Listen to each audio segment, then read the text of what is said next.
Welcome back po muli sa aking channel. Kung first time po inyong manood, don't forget to click like and subscribe.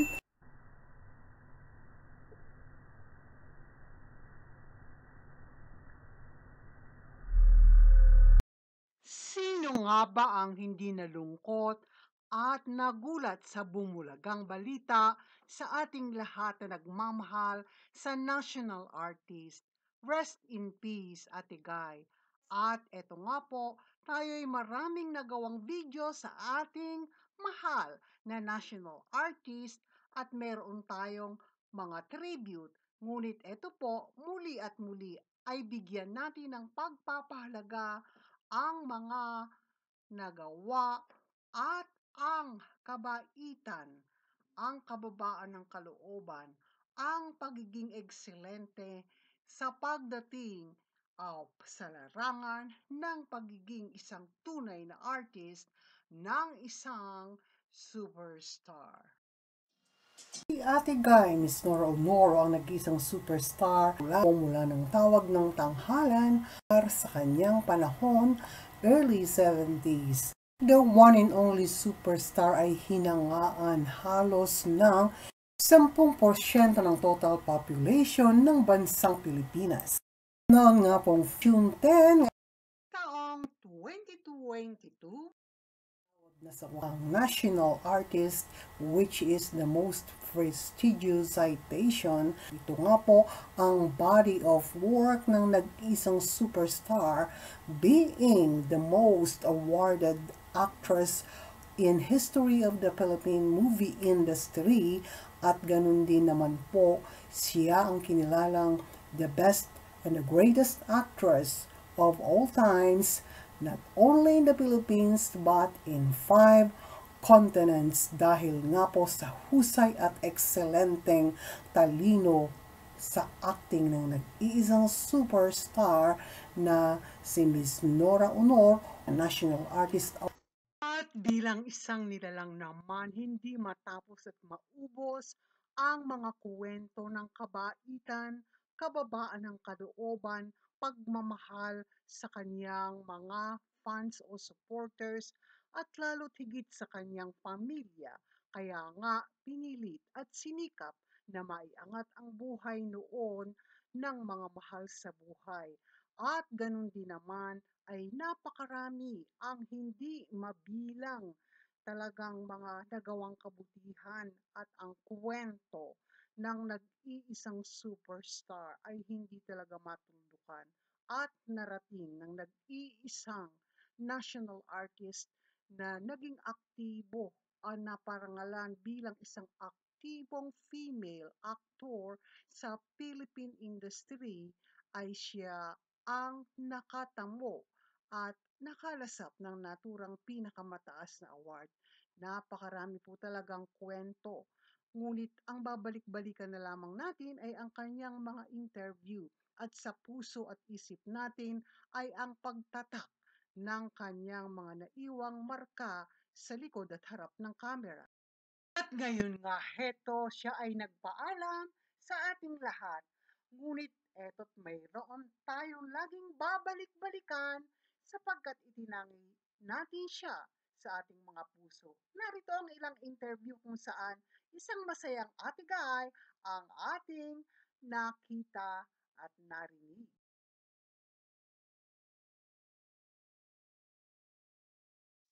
For romance in the 63-year-old superstar's life these days?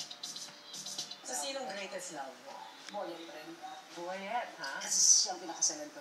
Sino nag-inspire sa'yo ngayon? Meron ba? Ay, wala na. Sa edad kong napaka-teenager pa, wala na. Tama na yun. Naranasan ko na lahat. Wala na akong dapat pang isipin na ganyan. Puro ano na lang, trabaho na lang. Pero ang daming dinaanan nyo. Ate Gay, ano ba yung sa inyo? Ano talaga yung pinakamalaking pagsubok? Yung pinakagrabing pagsubok na nangyari sa akin. Wala akong trabaho, walang offer sa akin. Isa sa hindi natin malilimutan ay ang mga karanasan ng kanyang kwento ng kahirapan at mga challenges sa kanyang buhay simula ng bata pa at ang napakaraming challenges din nang siya ay maging adult na at sa kabila ng mga ito, ang kanyang katapangan at ang kaniyang lakas ng loob, pananalig sa Diyos at pananalangin ayon nga sa kanya ang nagsalba at upang napagtagumpayan niyang lahat ang mga yon. May ngiti sa mga labi tuwing sasagot siya sa kanyang mga panayam. Nag-rosary talaga kami. Every day yan, every 6 o'clock. Lahat nagsabi, up to this day, very humble kayo, very grounded. Talagang walang kayabang-yabang. Wala naman akong dapat ipagyabang. At saka, iba talaga pag laki ka sa hirap, yung lahat ng naranasan mo. Nung bata nga ako, nakamulatan din ko. Kasi kami, yung iniinom namin tubig, kailangan magiging pa kami doon sa kabilang riles pa, yung bahay. So, dala-dala ko yung, alam mo yung lata ng, malaking lata na gano'n. Pag wala kaming tubig, pupunta ako doon sa bahay, nakakilala namin. Tunay ngang ang mga karanasan ni Ate Guy ang talagang naghubog sa kanya at nagpanatili upang maging stay grounded ang isang national artist. Kaya naman mahal na mahal siya ng kanyang mga tagahanga at hindi lamang yon ang people of the press na laging sinasabing wala kang makikitang ere, napaka-humble sa kabila ng kanyang mga narating at nakamit sa buhay, sa likod man at sa harap ng kamera, isang malaking tagumpay ang nakamit ng superstar o ng national artist.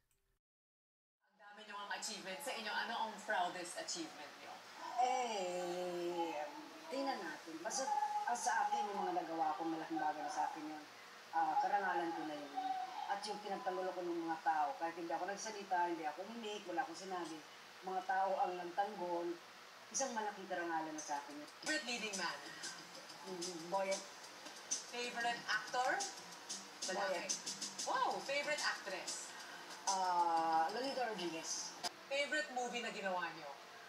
Tatlong Taong Walang Diyos, Bona, Favorite movie of all time? Bona, Favorite director? marami. Top 3. Mario O'Hara, Lino Broca, Direk Brillante, Favorite song na kinanta nyo? People, Favorite love team? Benti, Okay. Favorite foreign actor? Meryl Streep, Favorite designer? Bagong Bernal. Sila nakakuha talaga ng, yung figure ko talaga siya. Best acting advice? Sa puso, lahat ng ginagawa ko sa acting. Ikaw, tatanungin ko, ano size na pa ako? Oh. Ang dumi, oh. 4? 5? No! Anong size nung ka? 2.5. What? 2 and a half? Saan ka Honest. bibili? Children's. Kaya ano ko pagka nasa States ako, Dapat pala, oh. hindi ako pwede pumunta sa ladies, ganyan-ganyan. Kasi sa puro children's ako. 2.5 lang talaga. Favorite foreign actor na lalaki. Kung Kung buhat pwede ka din. mo maging love team, sino? Sino ila-love team? Ako si Brad Pitt. Brad Pitt! Wow, si Kuya! Oo, ni Brad Pitt. Brad Pitt, ha? Ang mukha ni Boyet ni Papa. Boyet pa rin. Oo. Okay, that's height.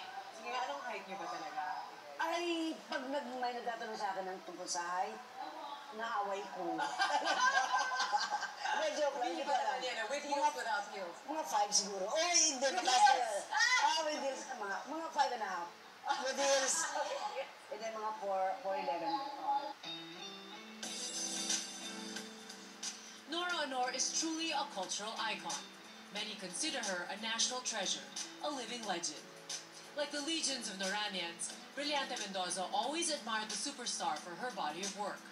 When asked about his most memorable cinematic moments with Nora, Brillante explains it's not so much the movie scene as the experience surrounding it. Ang mga naalala ko si Ate Guy, when I didn't know her, kung hindi ko pa siya kilala, of course, yung Himala, kasi yun ang mga iconic na mga lines, di ba? Yun ang mga naalala sa kanya, yung walang himala, ganun. Walang himala! Hindi totoong may himala! And I would think of her of that, no? Because of that line. But when I started working with her, it's very ironic kasi wala lahat yun. Kasi parang naging, masyado kami naging, kumbaga, komportable And there are scenes na natatawa kami, nagtatawanan kami. But when you see it on the big screen, parang seryosong-seryoso. So, for instance, dun sa love scene nila ni Benbol Rocco sa Dying Womb, no? Actually, nagtatawanan kami. Hindi namin Yan ang isa sa mamimiss ng napakaraming kaibigan, nakatrabaho at higit sa lahat ng mga mahal ni Ate Guy. Tayong lahat masayahin, mababang kalooban. Napakaraming magagandang kwento. Kulang ang ating oras kung ilalahad natin ito.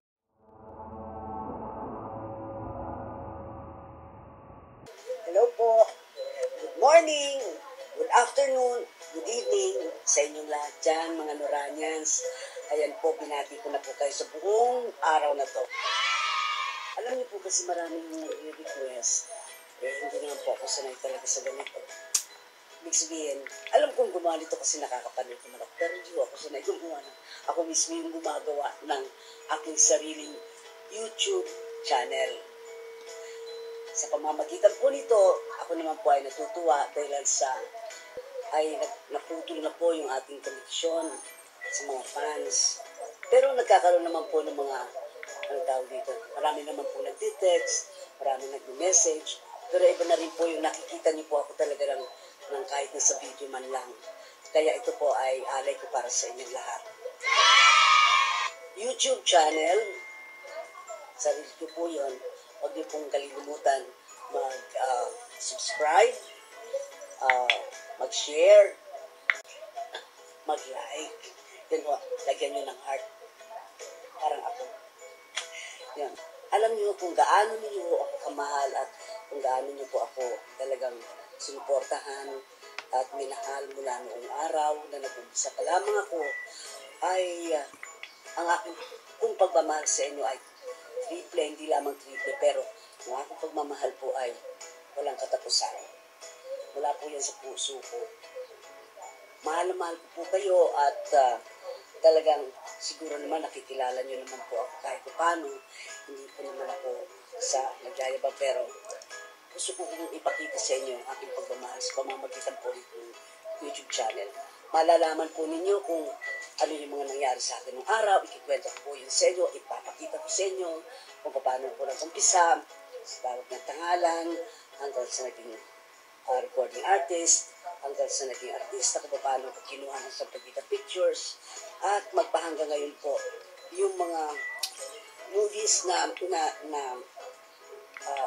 naiatang po sa akin, na i-offer po sa akin, ay napakaswerte ko. Yun lamang po ang masasabi ko dahil sa karamihan po ng mga pelikulang ginawa ko ay pawang magaganda. At ito po ay ipapakita ko namin sa inyo.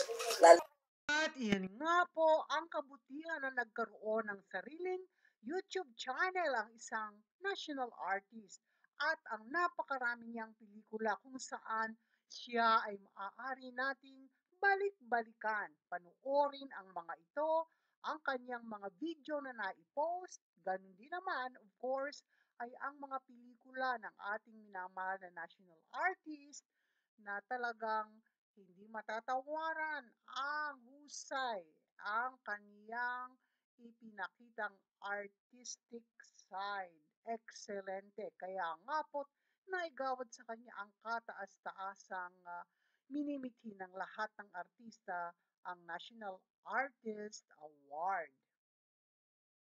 Sa tumutok lamang po kayo dito sa YouTube channel, mag-like, mag-share, at mag-subscribe. Mahal na mahal ko po kayo. Maraming salamat po sa lahat ng mga Noranians, sa lahat ng mga nagmamahal, sa lahat ng mga naniniwala at nagtitiwala pa rin sa akin magpahanggang ngayon. Alam niyo kung gaano niyo ako kamahal at kung gaano niyo po ako talagang sinuportahan at minahal mula noong araw na nag-umpisa pa lamang ako, ay ang aking kung pagmamahal sa inyo ay triple, hindi lamang triple, pero ang aking pagmamahal po ay walang katapusan. Wala po yan sa puso ko. I love you. Mahal na mahal ko po kayo. I love you, I love you, I love you. Wala pong iwanan hanggang sa huli. Wala pong iwanan hanggang hanggang sa huli. Wala pong iwanan hanggang sa huli. Wala pong iwanan hanggang sa huli.